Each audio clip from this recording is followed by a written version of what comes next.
Hello दोस्तों, welcome back to my channel. अगर आपने अभी तक मेरे चैनल को सब्सक्राइब नहीं किया है तो जल्दी से मेरे चैनल को सब्सक्राइब कर दे। पार्ट 28 की शुरुआत में शेन सॉन्गजिन से पूछता है कि क्या आज भी तुम ओवरटाइम काम करने वाले हो, तो ये कहने लगता है कि मेरे एक यूनिवर्सिटी प्रोफेसर ने अवार्ड जीता है तो आज हम उनकी पार्टी में जाने वाले हैं। सॉन्गजिन कहने लगता है कि क्या तुम्हें इस बारे में यांग ने नहीं बताया, तो शेन कहता है कि उसने मुझे बताया था लेकिन शायद मैं भूल गया हूँ। ये कहकर शेन यहाँ से चला जाता है। अपने ऑफिस आकर शेन यांग को मैसेज करता है कि क्यों ना आज मैं तुम्हें पिक करने के लिए आ जाऊँ। तो यांग कहती है कि मुझे आज एक काम है तो तुम्हें आने की जरूरत नहीं है। अब एक फेमस टेक एक्सपर्ट ने ये बात साबित कर दी होती है कि शंगनीना की जो फोटोज वायरल हुई हैं ये फेक हैं। सच सामने आने के बाद सभी लोग शंगनीना को सपोर्ट कर रहे होते हैं। शंगनीना की मैनेजर कहती है कि उस हैकर का आईपी एड्रेस भी मिल गया है और मैं अब पुलिस को रिपोर्ट करने वाली हूँ। शंगनीना इस बात पर हैरान होती है कि इस टेक एक्सपर्ट को हम नहीं जानते लेकिन वो हमारी मदद क्यों कर रहा है। तो मैनेजर कहती है कि इस दुनिया में अच्छे लोग भी हैं। आज यांग जब ऑफिस आते हैं तो उसके ऑफिस में एक बुके पड़ा होता है। इसको देखकर यांग बहुत खुश हो जाती है। इस बुके के साथ यांग अपनी कुछ फोटोज खींचती है।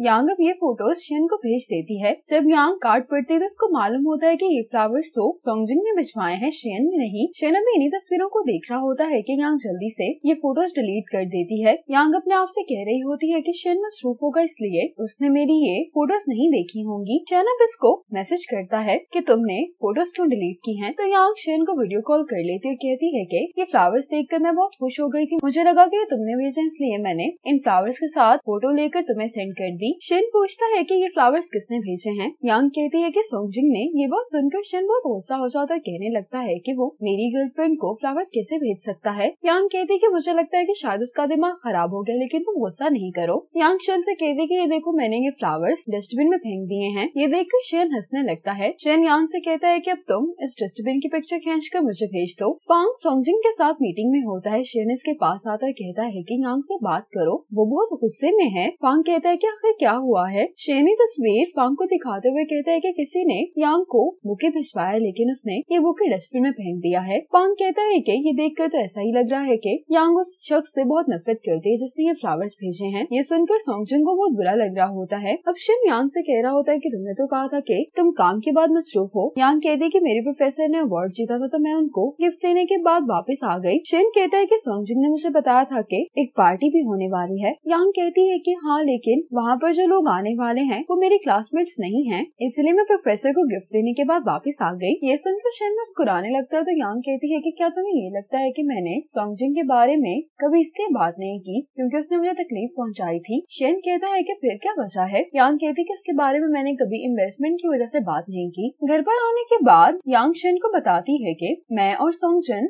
हाई स्कूल क्लासमेट थे, तो यूनिवर्सिटी में मैं अक्सर सॉन्गजिन के साथ लाइब्रेरी वगैरह जाया करती थी। सॉन्गजिन उस टाइम पर मेरी बहुत केयर किया करता था, तो बाकी सब लोगों को यूँ लगने लगा कि मैं और वो डेट कर रहे हैं। यांग कहती है कि सॉन्गजिन मुझे फोर्स किया करता था कि मुझे वॉलंटियर वर्क में हिस्सा लेना चाहिए, लेकिन काम के वक्त पर वो खुद स्टूडेंट काउंसिल के इवेंट्स अटेंड करने के लिए चला जाता था। एक दिन उसने मुझे डिनर पर इन्वाइट किया लेकिन फिर उसने डिनर कैंसिल कर दिया क्योंकि उसे अपने एक सीनियर की बर्थडे पार्टी पर जाना था। ये सुनकर शेन बहुत हैरान होता है। यांग कहती है कि जब भी वो सीनियर इसको बुलाया करता था तो ये फौरन सारा काम मेरे हवाले करके चला जाता था। यांग कहती है कि मुझे रियलाइज हो गया कि सॉन्गजिन मुझे अपने बैकअप के तौर पर इस्तेमाल कर रहा है। शेन कहता है कि फिर क्या हुआ। यांग कहती है कि फिर मैंने उसे इग्नोर करना शुरू कर दिया। फिर उसे एक एक्सचेंज प्रोग्राम की अपॉर्चुनिटी मिल गई। अब्रॉड जाने के बाद मेरी और उसकी कभी दोबारा बात नहीं हुई। शेन कहता है कि इसमें तुम्हें एम्बैरेसमेंट महसूस करने की कोई जरूरत नहीं है, शर्म तो उसे आनी चाहिए। यांग कहते लेकिन ये मेरी बेवकूफी थी कि वो मुझे इस्तेमाल करता रहा, और जहाँ तक बात रही हमारे रिलेशनशिप की तो वो सिर्फ रूमर्स थे,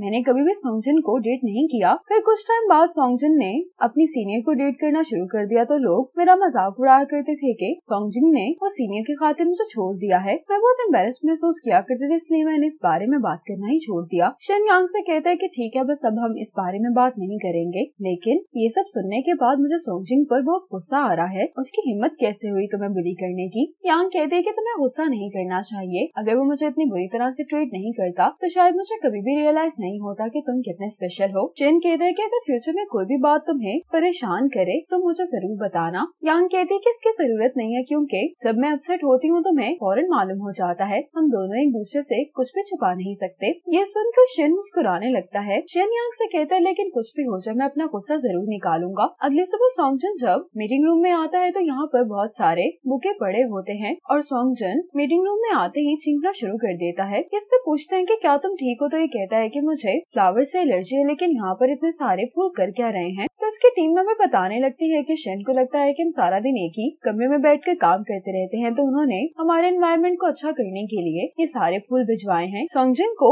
बहुत स्वेयर एलर्जी होती है, तो ये अपने टीम मेंबर से कहता है कि तुम लोग ये फ्लावर्स बाहर ले जाओ। सॉन्गजिन को इस तरह से देखकर शेन को बहुत अच्छा लग रहा होता है। आज एक लोन पर काम करने के लिए हेडक्वार्टर से रिसर्च टीम आती है। इस टीम में शाओ भी होता है, जिससे यांग की मुलाकात ट्रेनिंग पर हुई होती है। प्रेसिडेंट इस प्रोजेक्ट के लिए टीम लीडर यांग और शाओ को बनाते हैं। डायरेक्टर गन अब प्रेसिडेंट से कह रहे होते हैं कि यांग तो भी नहीं आई है, इसलिए इस प्रोजेक्ट का लीडर आपको मुझे बनाना चाहिए। तो प्रेसिडेंट कहते हैं कि शाओ सिर्फ यांग की वजह से इस ब्रांच में काम करने के लिए आया है, और वैसे भी यांग ही ये प्रोजेक्ट हमारी ब्रांच में लेकर आई है, तो टीम लीडर बनना उसका हक है। शंगनीना अपने मैनेजर से कहती है कि मैंने आपको कहा था कि हमें उस टेक एक्सपर्ट को मिलकर थैंक्स कहना चाहिए। तो मैनेजर कहती है कि वो एक ग्रुप के साथ हाइकिंग करने के लिए चला गया और 2 महीने से पहले वापस नहीं आएगा, लेकिन मेरी उससे बात हुई। उसने कहा है कि मुझे थैंक्स करने की जरूरत नहीं है, ये फाइल्स उसको उसके एक दोस्त ने सेंड की थी और उसने तो बस वेरीफाई करके वीडियो बनाई है। शंगनीना कहती है कि उसका ये दोस्त कौन है। मैनेजर कहती है कि उसका नाम बहुत अजीब सा है, शायद फेली बताया था उसने। शंगनीना कहती है कि क्या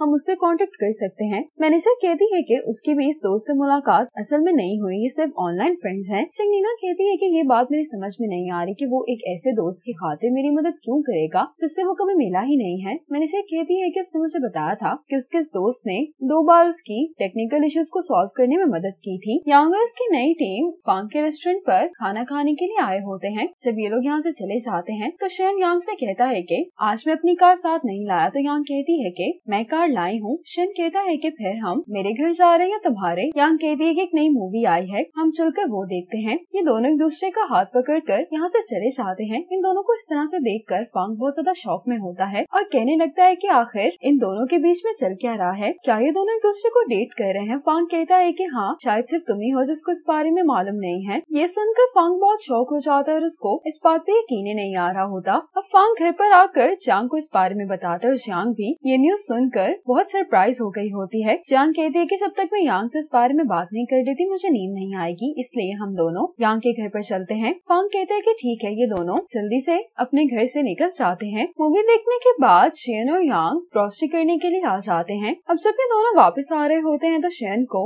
अपने असिस्टेंट की कॉल आ जाती है। शेन कॉल पर बात करने लगता है तो यांग की नजर शेन के शैडो पर पड़ती है। शेन जब कॉल बंद करता है तो यांग शेन से कहती है कि सामने देखो। शेन कहता है कि ये क्या है। यांग कहती है कि गौर से देखो, ऐसा लग रहा है कि तुम्हारे पर हैं। शेन यांग से कहता है कि जब मैं तुम्हारे साथ होता हूँ तो मुझे ऐसा ही लगता है जैसे मैं खुशी से उड़ रहा हूँ। यांग कहती है कि लकीली हमने डिश सोप खरीदा है तो मैं इससे तुम्हारी ग्रीस साफ कर दूंगी। शेन ये सुनकर कहने लगता है कि अब मैं मजीद कुछ भी नहीं कहूँगा। यांग कहती है कि मैं तो मजाक कर रही थी। अब जैसे ही लिफ्ट खुलती है तो सामने फांग और यांग खड़े होते हैं। इन दोनों को सामने देखकर शेन और यांग हैरान हो जाते हैं। अंदर आने के बाद फांग और यांग इन दोनों को कह रहे होते हैं कि तुम दोनों को तो बेस्ट एक्टर्स का अवार्ड मिलना चाहिए। फांग और यांग इन दोनों से पूछते हैं कि तुम दोनों के रिलेशनशिप को कितना वक्त हो गया है। अब शेन और यांग भी सोचने लगते हैं कि आखिर इन दोनों ने डेट करना कब शुरू किया था। आज की मीटिंग के बाद 2 कोलीग्स जाओ के पास आते हैं, कहते हैं कि हम भला शेन की कंपनी से कैसे कोलैबोरेट करेंगे, जो स्टोर्स हम उन्हें देने वाले हैं वो तो हमारे हैं ही नहीं। जाओ कहता है कि वो सिर्फ ट्रांसफर हो रहे हैं, वैसे भी मिस वे ने कहा है